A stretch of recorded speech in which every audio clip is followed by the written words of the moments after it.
વિદ્યાર્થી મિત્રો, કાલે તમને સ્થિતિસ્થાપકતાના એક્ઝામ્પલ જે છે એ મેં તમને શીખવાડ્યા. પૃષ્ઠતાણના એક્ઝામ્પલ જે છે શીખવાડ્યા અને થોડાક એક્ઝામ્પલ જે છે મેં તમને જાતે પ્રેક્ટિસમાં કરવા માટે એસાઇનમેન્ટ સ્વરૂપે આપેલા છે. તો દરેક વિદ્યાર્થીએ એ એક્ઝામ્પલ જે છે એ પોતાની જાતે ગણી અને વોટ્સએપમાં પર્સનલી મેં તમને મેસેજ કરવાનો કીધો હતો. તો એ આજે અથવા તો કાલે 2 દિવસમાં આની પહેલાં જે મેં ગણાવેલા દાખલા છે એ પણ અને કાલે એસાઇનમેન્ટમાં આપેલા છે એ ત્રણેય દાખલા તમે જાતે તૈયાર કરી અને વોટ્સએપની અંદર મને ફોરવર્ડ કરજો, જેથી શું ખબર પડે કે તમારી ક્યાંક ભૂલ રહેતી હોય અથવા તો તમને ન સમજાતું હોય તો ફરીથી એ એક્ઝામ્પલ જે છે એ હું તમને સમજાવી શકું. ક્લિયર? હવે આજના લેક્ચરની અંદર આપણે જે છે એ ચેપ્ટર નંબર 3 જે છે પદાર્થના સામાન્ય ગુણધર્મો, બરાબર, general properties of matter, general properties of matter.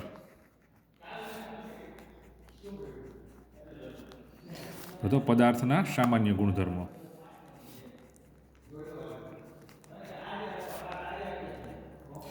એની અંદર આપણે એક સરફેસ ટેન્શન આનો અભ્યાસ આપણે કરી ચૂક્યા છીએ, અથવા તો પૃષ્ઠતાણ. હવે નંબર 2 છે કે જે પોર્શન બીજો છે એમાં આપણે જોવાનું છે આપણે ઇલાસ્ટિસિટી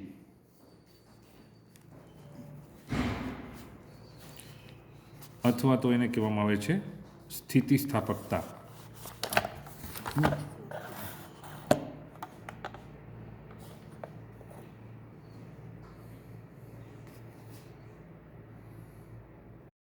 સ્થિતિસ્થાપકતા. ક્લિયર? તો આની અંદર આપણે જોયું કે સરફેસ ટેન્શન જે છે એ પ્રવાહી પદાર્થનો તો લિક્વિડનો ગુણધર્મ છે. તો એવી રીતે સ્થિતિસ્થાપકતા જે છે એ સોલિડ મટીરિયલ અથવા તો ઘન પદાર્થનો એક વિશિષ્ટ ગુણધર્મ છે. તો સ્થિતિસ્થાપકતામાં આપણે સંધિ છૂટી પાડીએ.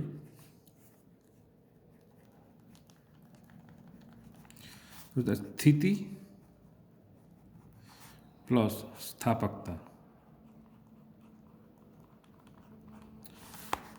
એટલે એનો મતલબ એવો થાય કે જે પદાર્થ પોતાની સ્થિતિ પાછી સ્થાપિત કરે છે અથવા તો પાછી મેળવે છે એને શું કહેવામાં આવે છે? સ્થિતિસ્થાપકતા અથવા તો ઇલાસ્ટિસિટી કહેવામાં આવે. શું કહેવામાં આવે એને? ઇલાસ્ટિસિટી. એટલે કે પદાર્થ પોતાની સ્થિતિ પાછી મેળવવાનો જો ગુણધર્મ ધરાવે, અને ખાસ કરીને કયો પદાર્થ? ઘન પદાર્થ. તો કે કોઈ ઘન પદાર્થ છે એની પાસે જ આવો ગુણધર્મ છે. એટલે કે ઘન પદાર્થ જે છે એ પોતાની સ્થિતિ જો પાછી મેળવે તો આવા ગુણધર્મને શું કહેવામાં આવે છે? સ્થિતિસ્થાપકતા કહેવામાં આવે છે. તો આમાં શું થાય કે પદાર્થ જે છે, ઘન, પ્રવાહી કે વાયુ, કોઈ પણ પદાર્થ હોય, સોલિડ હોય, ગેસ હોય કે લિક્વિડ હોય, કોઈ પણ પદાર્થ હોય, તો એ છે ને મોલેક્યુલ્સનો બનેલો હોય. શેનો બનેલો હોય? મોલેક્યુલ્સ, એટલે કે અણુઓનો બનેલો હોય. આ આપણે જાણીએ જ છીએ. તો જો આ અણુઓ જે છે ને એ એકબીજા પ્રત્યે કંઈક આકર્ષણ બળ ધરાવતા હોય. શું ધરાવતા હોય? આકર્ષણ બળ ધરાવતા હોય. આને છે ને આંતર આણવીય બળો કહેવામાં આવે અથવા તો ઇન્ટરમોલેક્યુલર ફોર્સ કહેવામાં આવે. આંતર આણવીય બળો.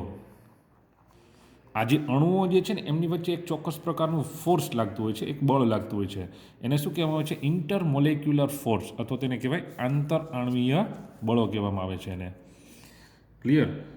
અને એના કારણે જે પદાર્થ જે છે ને એ પોતાનું સ્વરૂપ જે છે ને જાળવી રાખે છે. એનો જે સ્વરૂપ જે છે પદાર્થનું એ પોતે શું કરે છે? જાળવી રાખવાનો ગુણધર્મ ધરાવે છે. ક્લિયર?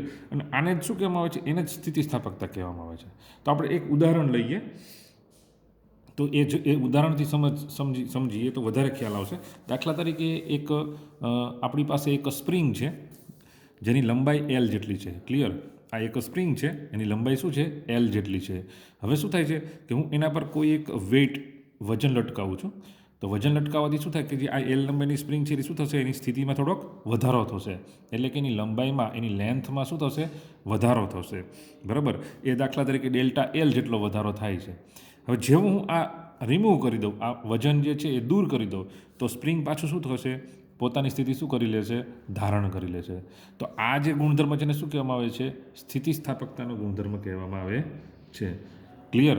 તો તમે જુઓ, પદાર્થ જે છે એને પોતાની સ્થિતિ શું કરી છે, પાછી મેળવી છે. તો આવા ગુણધર્મને શું કહેવામાં આવે છે, સ્થિતિસ્થાપકતા તરીકે ઓળખવામાં આવે છે. ક્લિયર?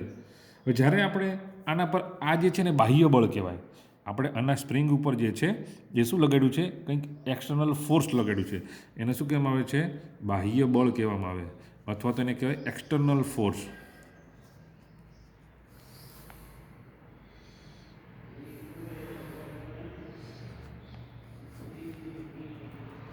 બાહ્ય બળ, આ વજન તરીકે તો આપણે જે લગાડ્યું છે, અહીંયા તમે દબાણ પણ લગાડી શકો, તો એ એક્સટર્નલ ફોર્સ છે, બાહ્ય બળ છે.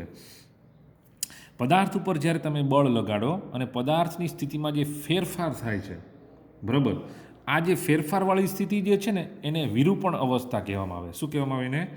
વિરૂપણ અવસ્થા કહેવામાં આવે છે, અથવા તો એને કહેવામાં આવે છે ડિફોર્મિંગ સ્ટેટ.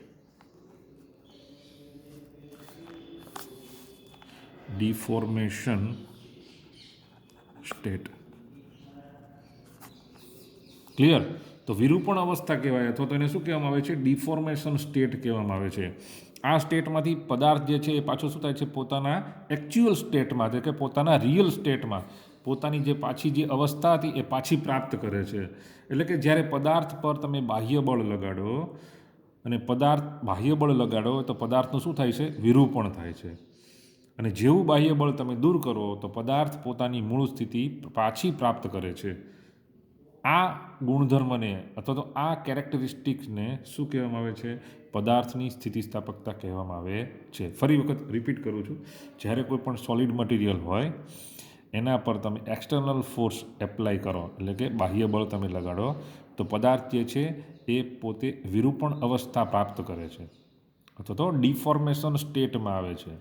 ત્યારબાદ જેવું તમે આ એક્સટર્નલ ફોર્સ અથવા તો બાહ્ય બળ દૂર કરો છો, તો પદાર્થ જે છે એ પાછો પોતાની મૂળ અવસ્થા અથવા તો એનું એકચ્યુઅલ સ્ટેટ જે છે એમાં પાછું એ પરત બેક આવે છે, પાછું ફરે છે.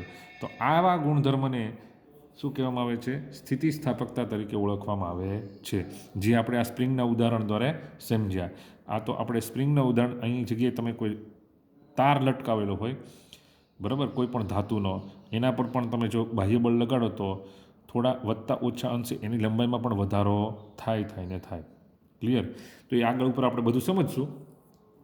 આની અંદર થોડીક ડેફિનેશન જે છે તમારે યાદ રાખવાની છે કે સ્થિતિસ્થાપકતા જે છે એ આપણને કયા કયા પદાર્થમાં જોવા મળે છે અને એના કારણે કેવી પરિસ્થિતિ નિર્માણ થાય છે. તો એના સમજવા માટે આપણે અમુક ડેફિનેશન જે છે અથવા તો વ્યાખ્યાઓ જે છે એ સમજવી જરૂરી છે. અને સિમ્પલ વ્યાખ્યાઓ છે એ સમજીએ જેમ આપણે, એમ જ તે આ ચેપ્ટર જે છે તમને થોડું વધારે સમજાય આગળ જતાં. ક્લિયર? તો સૌપ્રથમ જે છે એ એક ડેફિનેશન મેં તમને સમજાવી જ દીધી છે, છતાં આપણે જોઈ લઈએ.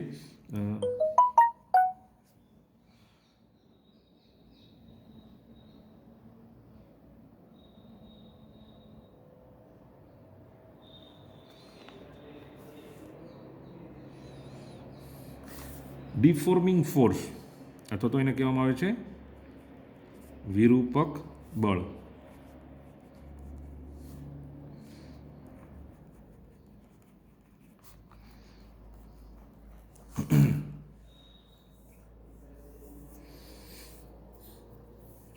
તો જો જ્યારે કોઈ સોલિડ મટીરિયલ ઉપર અથવા તો ઘન પદાર્થ પર બાહ્ય બળ લગાડવામાં આવે, એટલે કે એક્સટર્નલ ફોર્સ એપ્લાય કરવામાં આવે, તો તેમાં છે ને વિરૂપણ ઉત્પન્ન થાય છે. શું ઉત્પન્ન થાય છે? વિરૂપણ ઉત્પન્ન થાય છે. એટલે વિરૂપણ ઉત્પન્ન થાય છે તો આ માટે જવાબદાર એક્સટર્નલ ફોર્સને અથવા તો આ જવા માટે જવાબદાર જે બાહ્ય બળ જે છે એને શું કહેવામાં આવે છે? ડિફોર્મિંગ ફોર્સ તરીકે ઓળખવામાં આવે છે, તો એને વિરૂપક બળ કહેવામાં આવે છે. જ્યારે પદાર્થ પર તમે કોઈ પણ બાહ્ય બળ લગાડો, જ્યારે કોઈ ઘન પદાર્થ પર તમે બાહ્ય બળ અથવા તો એક્સટર્નલ ફોર્સ લગાડો, બરાબર, તો એ વખતે પદાર્થ જે છે એની સ્થિતિમાં 3 જ પ્રકારના ફેરફાર થશે. કાં તો પદાર્થ જે છે એની લંબાઈમાં ફેરફાર થાય, એટલે કે એની લેન્થ જે છે ચેન્જ થશે, કાં તો એના કદમાં ફેરફાર થાય, કાં તો એના શેમાં ફેરફાર થાય, લેન્થમાં ફેરફાર થાય, કાં તો એના કદમાં ફેરફાર થાય, અને કાં તો ત્રીજો ફેરફાર છે, કાં તો પદાર્થ જે છે એના આકારમાં ફેરફાર થાય, એટલે કે એના શેપમાં ફેરફાર થાય. આ 3 જ પ્રકારના ફેરફાર થશે. આના સિવાય ચોથો ફેરફાર ન થાય. ઘન પદાર્થની વાત કરીએ છીએ આપણે, સોલિડ મટીરિયલની વાત કરીએ છીએ. સોલિડ મટીરિયલ પર તમે ફોર્સ એપ્લાય કરો, એટલે ફોર્સ એટલે કયું ફોર્સ? એક્સટર્નલ ફોર્સ, બાહ્ય બળ. તો જેવું તમે બાહ્ય બળ આપો એટલે પદાર્થની કાં તો લંબાઈમાં ફેરફાર થાય, લંબાઈમાં વધારો કે ઘટાડો થાય, કાં તો કદમાં વધારો એટલે કે વોલ્યુમમાં વધારો કે ઘટાડો થશે, અથવા તો એના શેપમાં કંઈક ચેન્જીસ આવશે, બરાબર, એનો શેપ કાં તો બદલાઈ જશે. તો આ 3 પ્રકારના જ ફેરફાર થાય. આના સિવાય ચોથો ફેરફાર થાય નહીં. એટલે કે જ્યારે તમે કોઈ પદાર્થ પર જ્યારે એક્સટર્નલ ફોર્સ લગાડો છો ત્યારે પદાર્થ જે છે એ શું થાય છે, એના લંબાઈમાં, કદમાં કે આકારમાં ફેરફાર થાય છે. અને આ માટે જવાબદાર જે બળ જે છે, આવું થવા માટે જે જવાબદાર બળ છે એને શું કહેવામાં આવે છે? વિરૂપક બળ અથવા તો એને ડિફોર્મિંગ ફોર્સ કહેવામાં આવે છે. ક્લિયર? એના પછી બીજું છે પુનઃસ્થાપક બળ. આ આઈએમપી છે.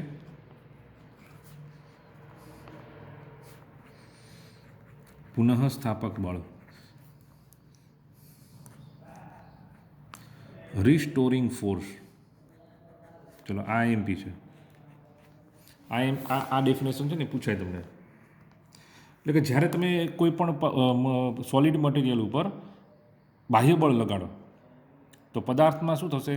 એના અંદર કંઈક ચેન્જીસ આવશે. કેવો ચેન્જીસ આવશે? કાં તો એની લંબાઈમાં ફેરફાર થાય, કાં તો કદમાં ફેરફાર થાય, કાં તો આકારમાં ફેરફાર થાય. પણ જેવો તમે આ એક્સટર્નલ ફોર્સ અથવા તો બાહ્ય બળ જેવું તમે રિલીઝ કરી દો, રિમૂવ કરી દો, તરત જ તે પદાર્થ જે છે પોતાની મૂળ અવસ્થા પ્રાપ્ત કરે છે. શું કરે છે? પદાર્થ પોતાની જે રિયલ સ્ટેટ હતું, એનું એકચ્યુઅલ સ્ટેટ હતું, એ મૂળ અવસ્થા શું કરે છે? પ્રાપ્ત કરે છે. અને આ માટે જે જવાબદાર બળ છે એને શું કહેવામાં આવે છે? પુનઃસ્થાપક બળ. જેના કારણે પદાર્થ પોતાની મૂળ અવસ્થા પ્રાપ્ત કરે છે. શું કરે છે? પોતાની મૂળ અવસ્થા પ્રાપ્ત કરે છે. એને શું કહેવામાં આવે છે? પુનઃસ્થાપક બળ. ચલો, અહીંયા એક એક્ઝામ્પલ આપણે જે જોયું હતું ને એ જોઈએ ફરીથી.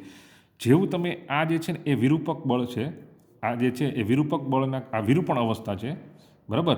પદાર્થ પર જ્યારે આ સ્પ્રિંગ ઉપર જ્યારે તમે બળ લગાડ્યું, બરાબર, એટલે શું તે પદાર્થ જે છે એની લંબાઈમાં વધારો થયો, એટલે કે આ જે છે એ શું કહેવાય? વિરૂપણ થયું છે પદાર્થનું, અથવા તો ડિફોર્મિંગ સ્ટેટ છે.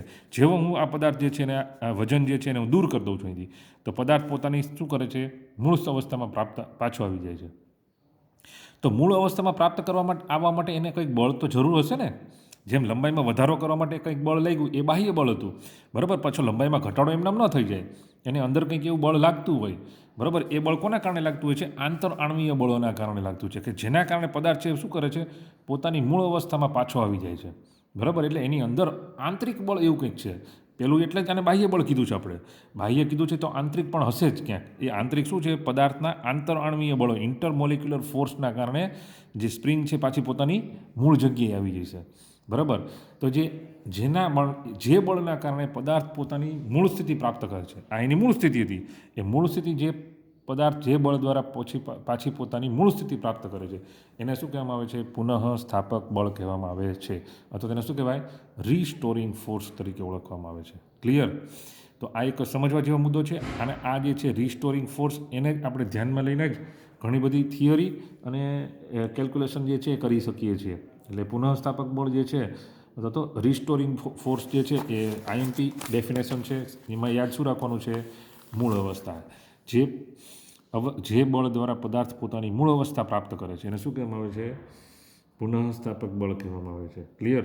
અહીંયા ખાસ ધ્યાનમાં રાખવાનું કે વિરૂપક બળ જેટલું હશે ને એટલું જ પુનઃસ્થાપક બળ છે. ડિફોર્મિંગ ફોર્સ જેટલું છે તમે એપ્લાય કરશો ને એને બરાબર જ હશે પુનઃસ્થાપક બળ. પણ બેની દિશા કેવી હશે? પરસ્પર વિરુદ્ધ હશે, બરાબર. બેનું મૂલ્ય સેમ હોય પણ બેની ડાયરેક્શન કેવી હોય? વિરુદ્ધ હોય. ચલો, એના પછી એક આવે છે સ્થિતિસ્થાપક પદાર્થ.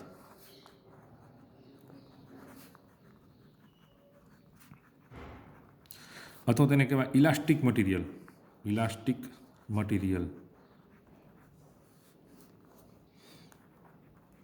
અથવા તો બોડી, ઇલાસ્ટિક બોડી અથવા ઇલાસ્ટિક મટીરિયલ. તો તો કે જે પદાર્થ પર બાહ્ય બળ લગાડો તમે અને પદાર્થ વિરૂપણ પામે અને પાછો પદાર્થ જે છે બાહ્ય બળ દૂર કરતા પદાર્થ પાછો પોતાની મૂળ અવસ્થા પ્રાપ્ત કરે તેવા પદાર્થને સ્થિતિસ્થાપક પદાર્થ કહેવાય. ક્લિયર? એટલે કે જે પદાર્થ પર તમે એક્સટર્નલ ફોર્સ એપ્લાય કરો તો પદાર્થ છે એ વિરૂપણ પામે અને જેવું તમે એક્સટર્નલ ફોર્સ જે છે એ દૂર કરો અને જો પદાર્થ પાછી પોતાની મૂળ અવસ્થા પ્રાપ્ત કરે તો એને શું કહેવામાં આવે? ઇલાસ્ટિક મટીરિયલ કહેવામાં આવે છે, સ્થિતિસ્થાપક પદાર્થ કહેવાય. દાખલા તરીકે સ્પ્રિંગ છે એને તમે એના પર વજન એપ્લાય કરો, વજન લગાડીએ તો શું થાય? એની લંબાઈમાં વધારો થશે. વળી જેવું તમે વજન હટાવી દો તો પાછી શું કરશે? એ પોતાની મૂળ અવસ્થામાં આવી જશે. રબર જે છે રબર એ પણ ઇલાસ્ટિક મટીરિયલ એટલે સારો એવો ગુણધર્મ ધરાવે છે એનો. બરાબર? ખાલી રબર અને સ્પ્રિંગ જ સ્થિતિસ્થાપક પદાર્થ છે એવું નહીં. દરેક ઘન પદાર્થમાં વધતા ઓછા અંશે સ્થિતિસ્થાપકતાનો ગુણધર્મ હોય. બરાબર? પણ આ જે સ્પ્રિંગ છે, રબર છે એમાં કંઈક અંશે વધારે પ્રમાણમાં છે એટલે આપણે ઇઝીલી એને સમજી શકીએ છીએ. તો કે રબર જે છે એના પર તમે ફોર્સ એપ્લાય કરો તો રબર શું થશે? એની લંબાઈમાં વધારો થશે. વળી જેવું તમે ફોર્સ હટાવી દો, બળ હટાવી દો તો એ પાછું પોતાની મૂળ અવસ્થામાં આવી જશે. ક્લિયર? તો એને શું કહેવામાં આવે છે? સ્થિતિસ્થાપક પદાર્થ કહેવામાં આવે. ઇલાસ્ટિક મટીરિયલ અથવા તો ઇલાસ્ટિક બોડી તરીકે ઓળખવામાં આવે છે. ક્લિયર? એટલે કે જે પદાર્થ છે સ્થિતિસ્થાપકતાનો જો સાદી વ્યાખ્યા લખવી હોય તમારે તો એમ પણ લખી શકાય કે જે પદાર્થ સ્થિતિસ્થાપકતાનો ગુણધર્મ ધરાવે છે, જે પદાર્થ સ્થિતિસ્થાપકતાનો ગુણધર્મ ધરાવે છે એવા પદાર્થને સ્થિતિસ્થાપક પદાર્થ કહેવામાં આવે છે. ક્લિયર?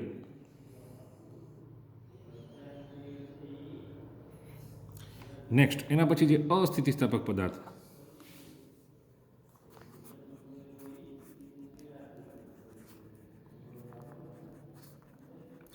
અથવા તેને પ્લાસ્ટિક બોડી કહેવાય.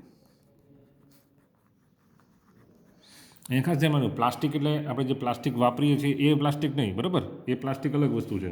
આ શું? પ્લાસ્ટિસિટી કહેવાય, અસ્થિતિસ્થાપકતા કહેવાય. એટલે કે જે પદાર્થને તમે ફોર્સ એપ્લાય કરો, બરાબર, બળ લગાડો, પછી જેવું તમે બળ દૂર કરો તો પણ એ પોતાની મૂળ સ્થિતિમાં પાછા આવતા નથી. એની મૂળ સ્થિતિ ગુમાવી દે છે, એમાં પાછા આવતા નથી. બરાબર? તો એને શું કહેવામાં આવે છે? અસ્થિતિસ્થાપક પદાર્થ કહેવામાં આવે છે આવા પદાર્થને. એટલે કે વિરૂપક બળ દૂર કરો તમે છતાં પણ પદાર્થ પોતાની મૂળ અવસ્થામાં પાછો આવે નહીં તો એને શું કહેવામાં આવે છે? અસ્થિતિસ્થાપક પદાર્થ કહેવામાં આવે છે. ચલો નેક્સ્ટ એના પછી આવશે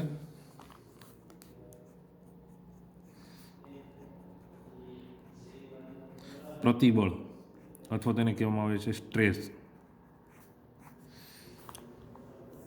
તો આ નામ ઉપરથી તમને થોડીક ખબર પડી જાય. પ્રતિબળ એટલે બળનો વિરોધ કરતું, એના તો ઊંધું, એને પ્રતિબળ.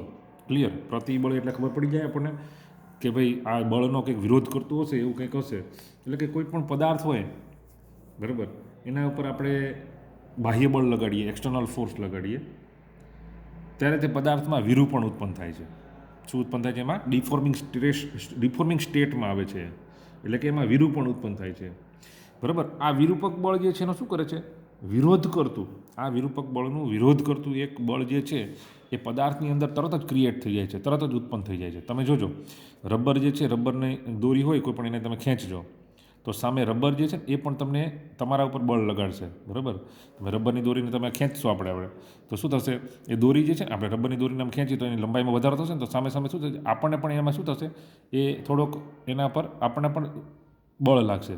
એ બળ કોણ લાગે છે? એ રબર પોતે બળ લગાડે છે. શા માટે? એને પોતાની મૂળ અવસ્થામાં પાછું આવવું છે એટલા માટે. એટલે કે આંતરિક બળ એવું કંઈક છે, એટલે એને આપણે શું કીધું છે? પુનઃસ્થાપક બળ. તેવું પુનઃસ્થાપક બળ લાગે છે કે જેના કારણે પદાર્થ જે છે શું થાય છે? પોતાની મૂળ સ્થિતિ પ્રાપ્ત કરે છે. બરાબર? પણ અહીંયા શું કીધું છે? એ આપણે શોધવું તો પડે ને કે ભાઈ કેટલું બળ લગાડે છે. તો કે જે પદાર્થના આડછેદના, એ જે પદાર્થ છે એના આડછેદ જે છે ને ક્રોસ સેક્શનલ એરિયા કહેવાય. શું કહેવાય એને? Cross sectional area. દાખલા તરીકે આ પદાર્થ છે કોઈ પણ, બરાબર, તો એનો આડછેદ છે ને આટલાને જ કહેવાય, અને ક્રોસ સેક્શનલ એરિયા કહેવાય. ચલો ક્લિયર? તો એને ક્રોસ સેક્શનલ એટલે આડછેદ, પદાર્થ જે છે એનો આડછેદ એટલે આડો છેદ એમ. તો એનો આડછેદ જે છે, બરાબર, તો કે પદાર્થના આડછેદના એકમ ક્ષેત્રફળ, એનો એકમ ક્ષેત્રફળ કેટલું છે? એરિયા કેટલો છે? બરાબર? એ મેં તમને કીધું ક્રોસ સેક્શનલ એરિયા. બરાબર? તો એ એકમ ક્ષેત્રફળ દીઠ ઉદ્ભવતા, એકમ ક્ષેત્રફળ દીઠ, આડછેદના એકમ ક્ષેત્રફળ દીઠ, બરાબર, એકમ ક્ષેત્રફળ દીઠ ઉદ્ભવતા પુનઃસ્થાપક બળને ઉદ્ભવતા પુનઃસ્થાપક બળને શું કહેવામાં આવે છે? તો રિસ્ટોરિંગ ફોર્સને શું કહેવામાં આવે છે? પ્રતિબળ તરીકે ઓળખવામાં આવે છે. કારણ શું છે? પ્રતિબળ છે એ પદાર્થ જે છે એને પાછો પોતાની મૂળ અવસ્થામાં લઈ જવા પ્રયત્ન કરે છે. તે એ પ્રતિબળ કેટલું લાગે છે એ આપણે ગણવું પડે, બરાબર? એટલે કે સ્ટ્રેસ કેટલો લાગે છે એ મારે ગણવો પડે. એટલે કે એ પણ ક્યાં લાગે છે? આડછેદના એકમ ક્ષેત્રફળ દીઠ ગણવાનું આપણે. એટલે ડેફિનેશન કંઈક આવી થાય, સીધી ડેફિનેશન હું બોલું છું કે ભાઈ કોઈ પણ પદાર્થના આડછેદના એકમ ક્ષેત્રફળ દીઠ ઉદ્ભવતા પુનઃસ્થાપક બળને પ્રતિબળ કહેવામાં આવે છે અથવા તો સ્ટ્રેસ કહેવામાં આવે છે. ક્લિયર? પદાર્થના આડછેદના એકમ ક્ષેત્રફળ દીઠ ઉદ્ભવતા પુનઃસ્થાપક બળને પ્રતિબળ કહેવાય. ક્લિયર? બરાબર. તો આના માટે ડેફિનેશન જે લખી છે એના પરથી આપણે શું લખી શકીએ? પ્રતિબળ અથવા તો સ્ટ્રેસ એના બરાબર શું લખી શકાય? તો કે એના એકમ ક્ષેત્રફળ દીઠ ઉદ્ભવતું પુનઃસ્થાપક બળ. એકમ ક્ષેત્રફળ દીઠ ઉદ્ભવતું પુનઃસ્થાપક બળ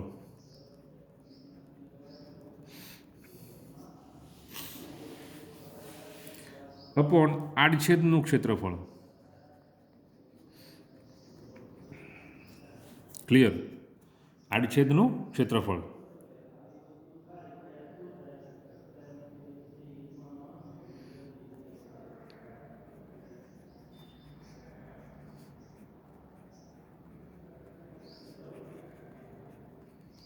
create a restoring force per